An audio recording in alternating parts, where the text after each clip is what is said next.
Hi guys, welcome to the Success Gusto's YouTube channel. We create videos related to OET and IELTS. If you are interested in our online or offline classes, feel free to contact us. All the information is provided in the description box below. Now, let's start with the listening sub-test. Occupational English Test. Sample Test 1. Listening Test. This test has 3 parts. In each part, you'll hear a number of different extracts. At the start of each extract, you'll hear this sound. You'll have time to read the questions before you hear each extract, and you'll hear each extract once only. Complete your answers as you listen. At the end of the test, you'll have 2 minutes to check your answers. Part A. In this part of the test, you'll hear 2 different extracts. In each extract, a health professional is talking to a patient. For questions 1 to 24, complete the notes with information you hear. Now look at the notes for extract 1.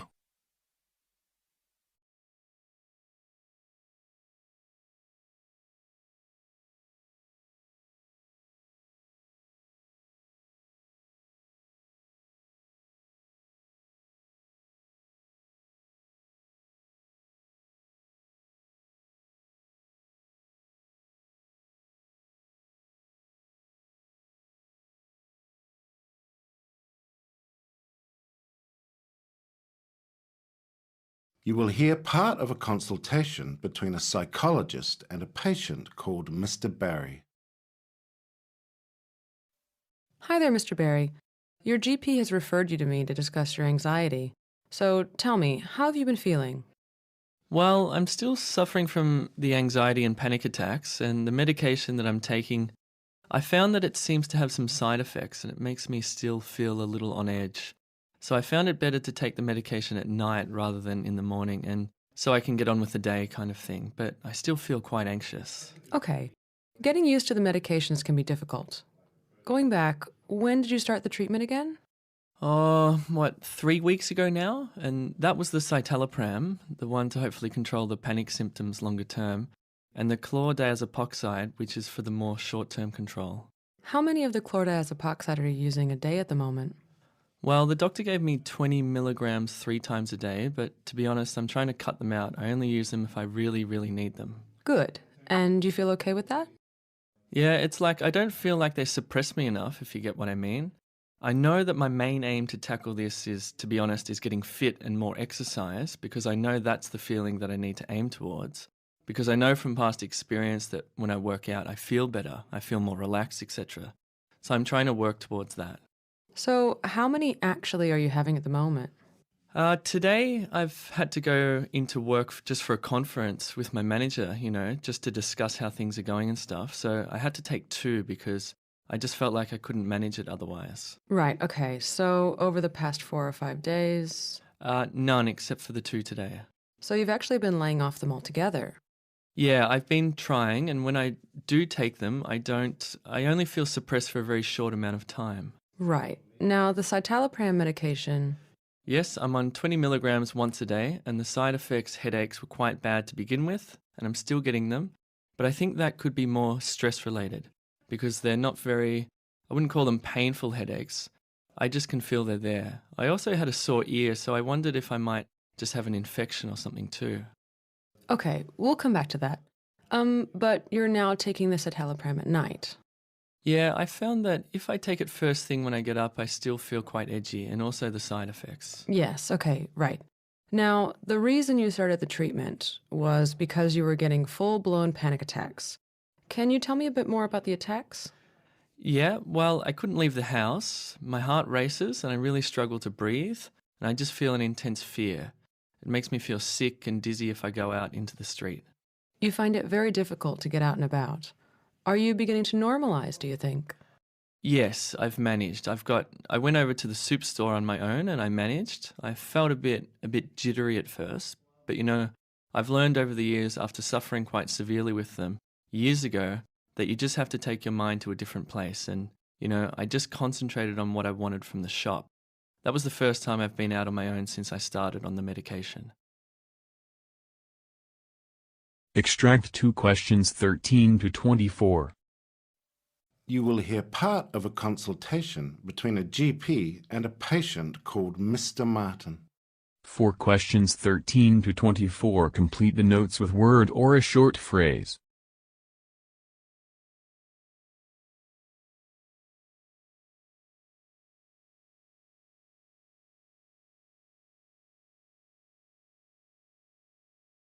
Hello, Mr. Martin. I'm Dr. Hampton. Hello, nice to meet you. And you? How can I help you? Well, I've come about my stomach. I've had problems with it over the years, on and off, but at the moment it seems to be worse again. Mainly kind of just real sore feelings across here. Okay. When you get the pain, where is it exactly? Can you show me?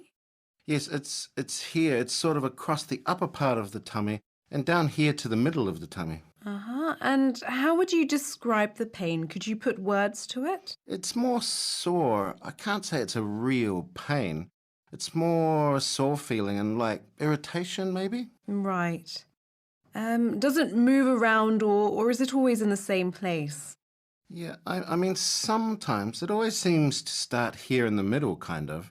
I can feel a bit there now, but I've had it more down each side as well, and I didn't know. At one point I wondered whether it was my kidneys or something, or whether it's still the same thing. I don't know. Okay. And you said it's both sides. Do you mean together, or does it sort of flip from one side to the other? Yeah, not together. It goes from one side to the other. So it really moves around this pain, doesn't it? Do you get bloated when you get the pain? Yes, very bloated. And can you tell me how long this has been happening? Well, I first had it several years ago. I had it when I was working, and a doctor I went to see said then it was probably irritable bowel. That was 4 years ago. Right. Was the bloating a part of that too? Yes. And did things settle down for a period of time? Yeah, they settled down when I was watching my diet much more, and when obviously I wasn't as stressed. I'd given up work. Okay. What about your bowels? Can they be a bit variable? Yes, very much so. Could you tell me a bit more about that? Well, I've always had a bit of a problem with constipation, mainly. But I mean, I'm going just recently going perhaps a couple of days and not really going. And then, like, in the last couple of days, every time I eat, I seem to want to go. Right. And are you getting loose motions? It's loose, yes. Right, okay. Yeah, I mean, really, nothing has changed. I mean, I drink loads of water, but when I'm constipated, it's really hard and just like, like small brown pieces when I go. And then when it's loose, it's a bit ribbony. I've always had a bit of a ribbony movement. Yes. Is it true diarrhea or not? No. No, okay. Have you passed anything unusual looking? Any blood or slime or anything strange? No, I haven't. Haven't passed black motions as far as you know? No. When you had the IBS before, what sort of things did you do for it? I think Dr. Dorsey gave me some Colofac, is it? Or something like that? Yes, that sounds right. Was that helpful? Kind of. Because she explained to me about a kind of a spasm thing.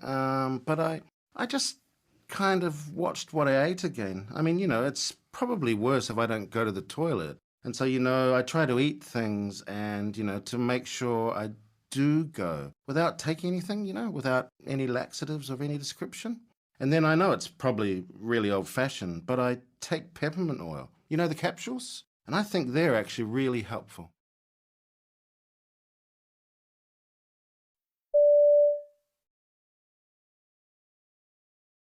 In this part of the test, you will hear 6 different extracts. In each extract, you will hear people talking in a different healthcare setting. For questions 25 to 30, choose the answer A, B, or C, which fits best according to what you hear. You will have time to read each question before you listen. Complete your answers as you listen. Now look at question 25.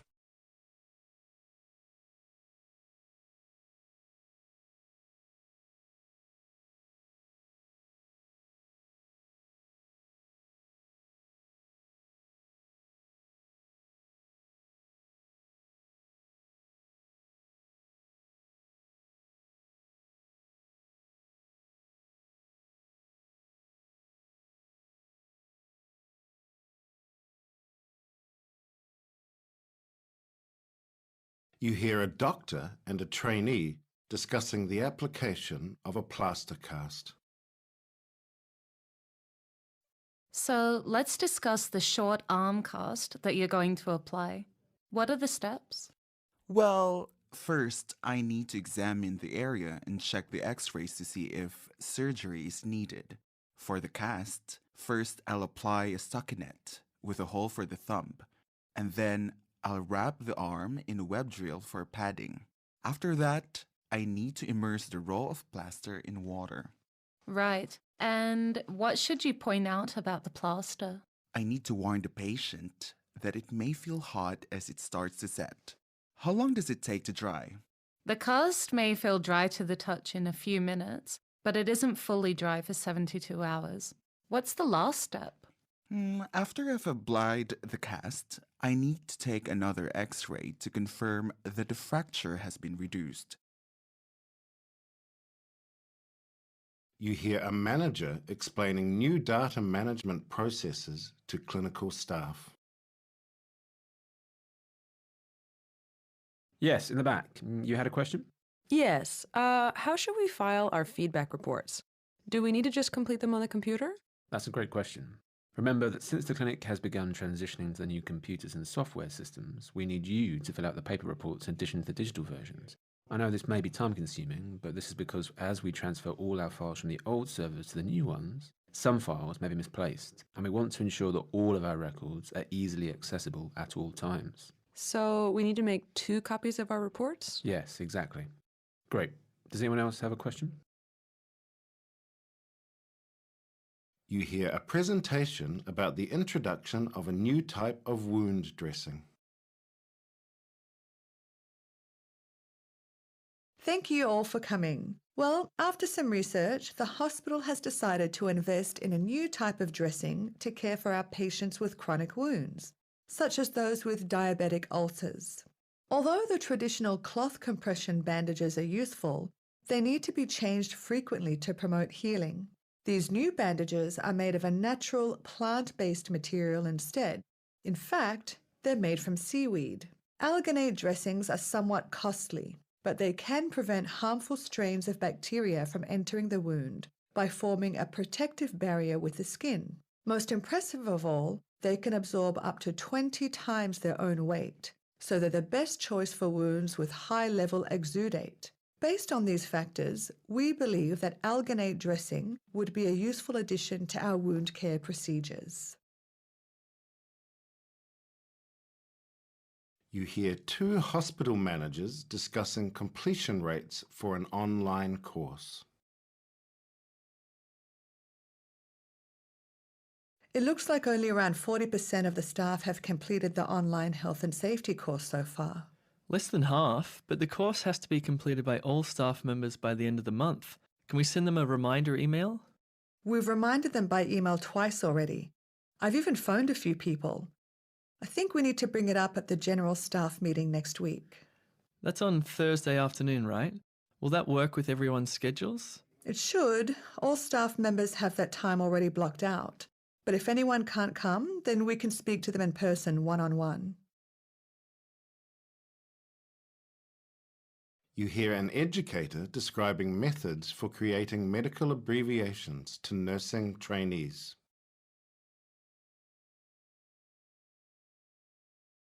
A technical name for the use of first letters is initialing, but I prefer to use the phrase the first letter rule for this method. Abbreviations using the first letter rule commonly identify diseases and diagnostic tests.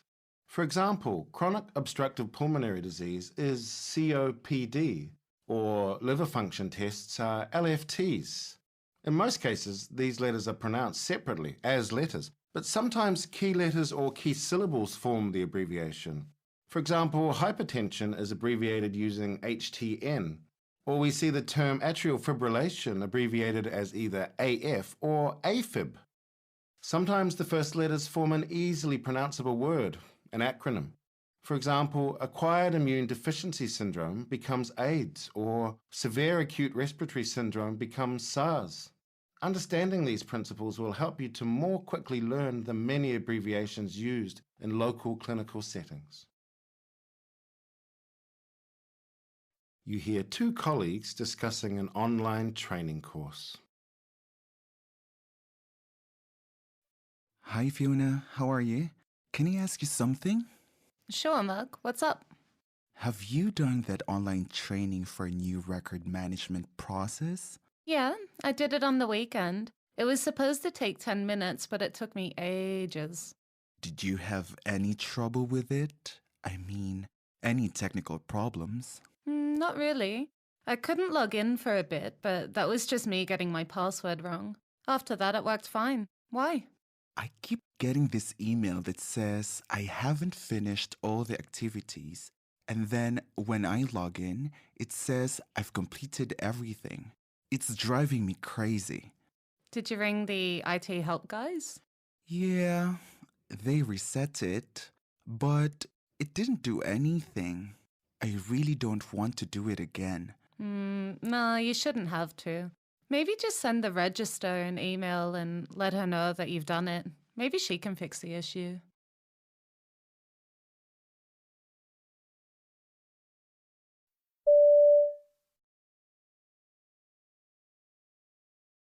Part C.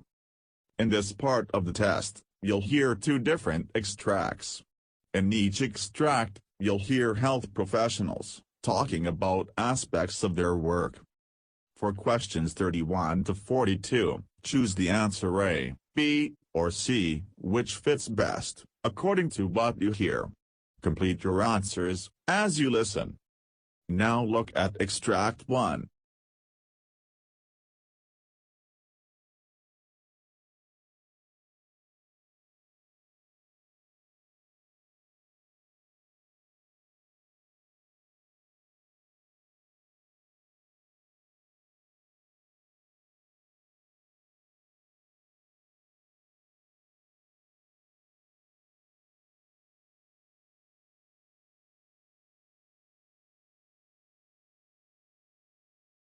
You hear an interview with a health administrator called Dr. Marvin Lee, discussing an article about delivering high-quality non-visit care.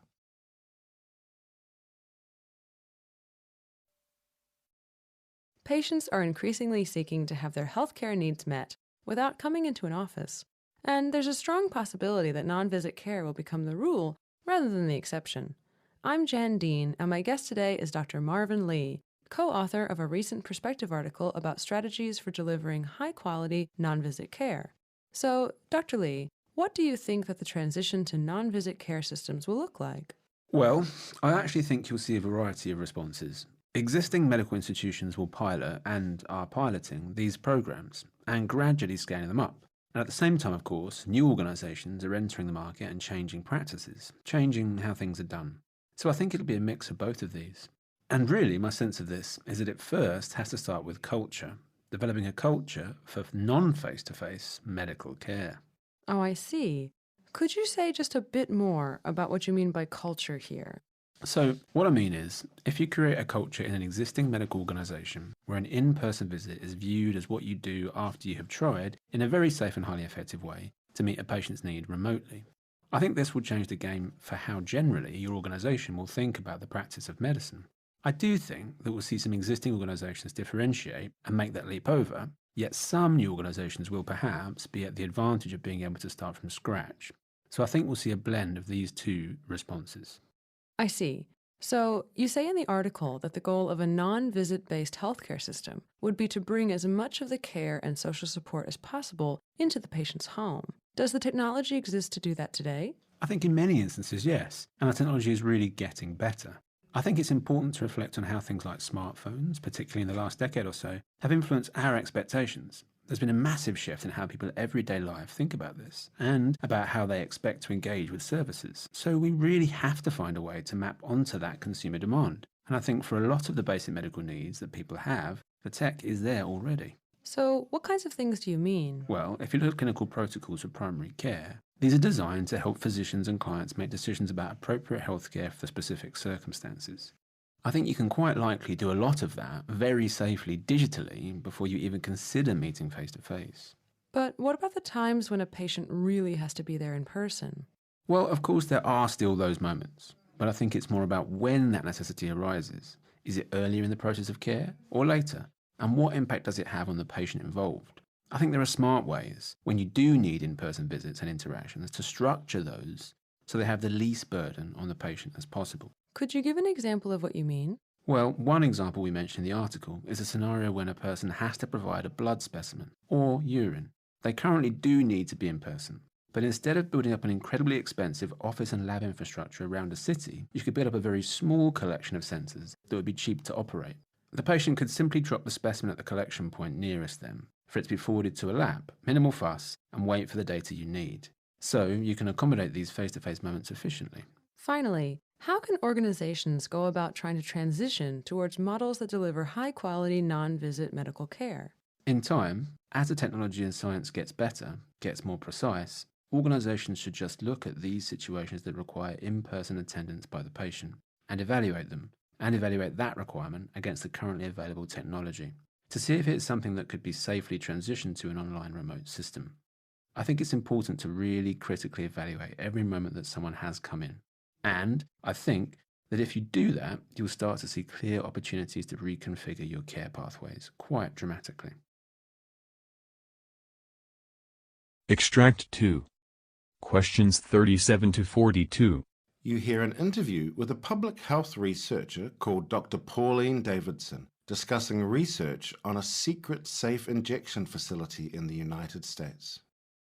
For questions 37 to 42, complete the notes with a word or short phrase.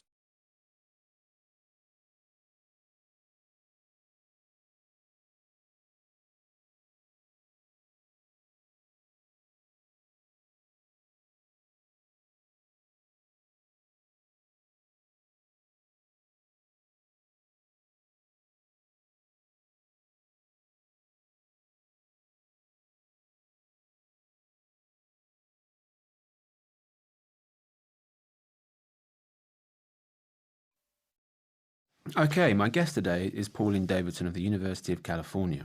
Dr. Davidson is here to discuss the findings of 2 studies that focused on the effect of a secret safe injection facility in the US. Dr. Davidson, thanks so much for agreeing to talk with me today. So, what was your big takeaway from your research? One of the things people have said about opening safe injection facilities in the United States is that the U.S. situation is fundamentally different from that of other countries where it's being used successfully. It's an argument that just because it can work in Europe or Australia or Canada doesn't mean that it'll work here. The big takeaway from this research and all the data we have so far is that these kinds of facilities have a similar effect here in the United States as they do elsewhere. They reduce harms associated with drug use, and they reduce social nuisance associated with drug use in the same way they do elsewhere. Basically, anywhere that you have a concentrated street-based drug scene involving a lot of fairly impoverished people using drugs, you get the same set of problems, and the people using drugs have the same set of problems. And these facilities deal with them quite well, whether they're in Vancouver or in Los Angeles and Skid Row, or any other area with a lot of drug use anywhere. So, how did staff get this secret facility going? This is an organization that was providing other services to drug users. They were in this really frustrating situation where they had a lot of people they provided services to who were dying of overdoses. After looking at safe injection rooms and how those work elsewhere in the world, they realized that if they waited for advocacy to legalize these facilities in the United States, all their people would be dead. So, after a good deal of discussion about it, they decided to implement something along these lines. Initially, they started by re-equipping their bathroom, so it was better suited to safe drug consumption. But that had too many logistical problems. They couldn't use the toilets because drug users were in there. They had a spare room available, so they refitted that. They modeled it after the Vancouver facility and opened their doors to a group of their longer-term users, and continued ever since. What actually happens? How do they ensure safety and that kind of thing? Well, it looks pretty much like an ordinary clinic. It's a fairly large room with 5 separate stainless steel injecting stations, and the staff are always in the same room as the clients. People come in, do a check-in on a laptop, sit at an injecting station, and prepare and then use their drugs. Then there's a couch if they want to sit there and wait for the immediate effects of the drug to wear off. The staff are trained to use naloxone and, if necessary, call 911. And since they're in the same room, they observe people injecting, and if they see some injecting practices that are less than ideal from a public health point of view, there's an opportunity to talk about that. So there's a number of benefits to having a staff member in the same room, rather than just overdose prevention. What are users like about the facility? Well, the biggest one that they kept talking about is how they're able to get out of the public eye, take their time, and use in a clean, well-lit space. People talked about using in the public eye and shooting up in a hurry between two cabs in the streets. They were very much aware of passers-by, not just because it's illegal, they're aware of the police, but because they're aware that it's not seen as a nice thing. They're particularly terrified of being seen by someone's children. So being able to get out of the public eye was very much a relief. So there's a serious benefit to their well-being, how they feel about themselves. Did users have any complaints about the facility? Mostly that it wasn't open 24/7. They really liked the space, and they would like it to be open far more often. A couple of them also talked about the problem of how the organization couldn't closely coordinate or do referrals to other agencies because they were trying to keep this all in the down low. Users were quite aware of this. They were saying it would be better if this organization was really closely coupled with a treatment agency, and that handoff could be much better. The staff were also quite bothered by the fact that they had to keep the facility to a fairly small number of people and felt like they had to exclude people with mental health issues because they felt like including them would be more likely to lead to disclosure to third parties. So the organization couldn't serve a number of people who were likely at a higher need.